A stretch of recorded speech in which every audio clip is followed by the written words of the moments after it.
Maintaining soil test P and K levels is important all the time, but in low margin years it may not be possible to do that, and we may have to prioritize P and K applications. Our research indicates that if your soil test P and K levels are both low, it's more important to prioritize potash applications over phosphate because you get more bang for your buck.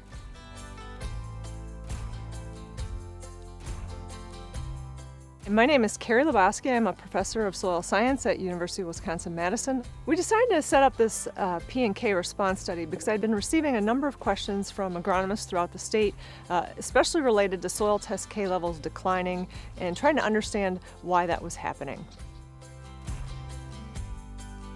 The field that we chose had very low soil test P and K levels initially. In this research, we were working with no-till corn and soybean rotation. The treatments that we developed included 5 rates of potash, from 0 to 160 pounds per acre, and at each of those K application rates, we had different rates of phosphate, from 0 to 90 pounds.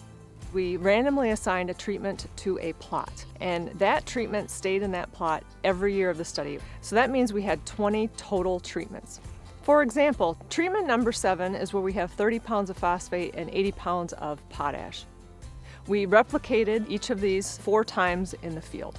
So that means that we had 80 total plots for corn and 80 for soybean. The big takeaway from the study is we found that we had much greater yield increases from potash application than phosphate. So in this graph, we can see the grain yield response to potassium application. And this is the K response averaged over all rates of phosphorus applied.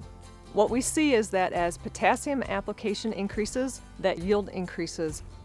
The average yield increase from K application was 200 bushels per acre. Even in the drought year, we still had a clear response to potassium fertilizer application. Now, let's look at the phosphorus yield response results. This is the P response averaged over all K application rates. So largely in this graph, we're seeing not much yield increase from phosphorus application. We're looking at almost flatlining. We did see significant yield increases to P application rate in 2 of the 5 years. And that occurred only in plots where soil test K levels have been built up over time from the repeated applications of potash. When we look at this data as a whole, we learned that potash application was much more important than phosphate on these soils that tested both low in P and K.